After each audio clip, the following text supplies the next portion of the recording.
why does the United States support Israel? Well, there's a history, and a very interesting one. It actually goes back a long time. One thing to remember is that Christian Zionism is a very powerful force, which goes back long before Jewish Zionism. In England, particularly, Christian Zionism was a powerful force among British elites. It's part of the motivation for the Balfour Declaration and for Britain's support for Jewish colonization of Israel. Remember, the Bible said, and that's a big part of British elite culture. Same in the United States. Woodrow Wilson was a devout Christian who read the Bible every day. So did Harry Truman. In the Roosevelt administration, one of the leading officials, Harold Ickes, once described the return of the Jews to Palestine as the greatest event in history. It's realizing the lesson of the Bible. These are deeply religious countries in which the biblical commands, so-called, are taken quite literally. Also, this is just part of colonization. This is the last phase of European colonization. And notice that the countries that are most strongly in support of Israel are not just the United States. It's the United States, Australia, and Canada, the offshoots of England, Anglosphere sometimes called. Unusual forms of imperialism. These are settler colonial societies, societies in which not like India, not like the British in India, say, societies, South Africa was a little like this, or Algeria under the French. Settler colonial societies in which the settlers came in, essentially eliminated the native population. Also driven by religious principles, very religious groups driven by Christian Zionism. Those are major cultural factors. There are also significant geostrategic factors. You go back to 1948, there was actually a split between the State Department and the Pentagon in the United States over how to react to the new state of Israel. The State Department was not committed strongly to Israeli conquests, the establishment of the state, and was concerned about the refugees. It wanted an implementation of the refugee problem. The Pentagon, on the other hand, was very impressed with Israel's military potential. The Israeli military successes, if you look back at the internal record and declassified, the Joint Chiefs of Staff described Israel as the second largest military force in the region after Turkey and a potential base for U.S. power in the region. That continued. Can't run through the whole record, but in 1958, when there was a serious crisis in the region,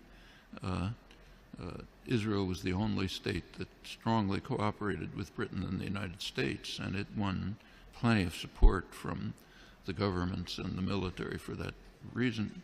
1967 is when the current relations with Israel were pretty much established. Israel performed a major service to the United States by destroying a secular Arab nationalism, a major enemy of the United States, and supporting radical Islam, which the U.S. supported. And it continues right until the present. Right now, we saw an example of that just during the latest Gaza attack.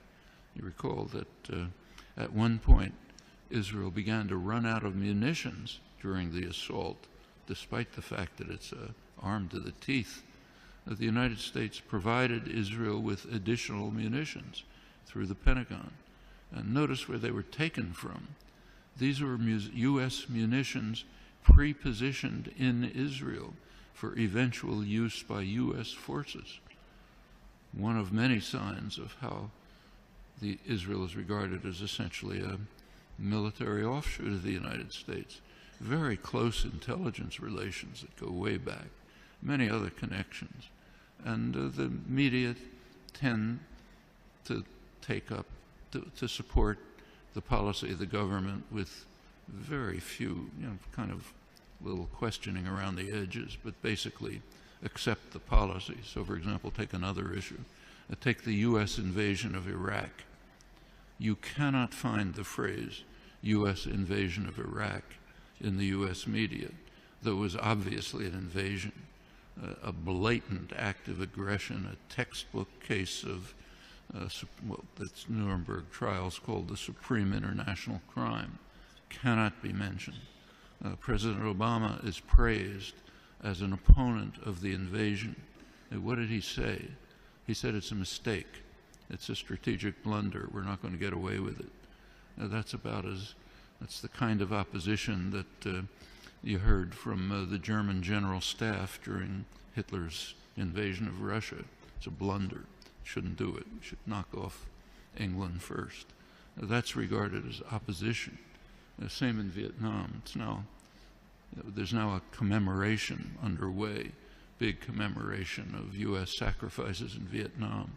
Try to find the phrase U.S. invasion of South Vietnam there or anywhere in the past year since 1961 when it took place. Non-existent, maybe on Democracy Now, what I write, but way out at the fringe. And this is not unique to the United States. Take, say, Britain.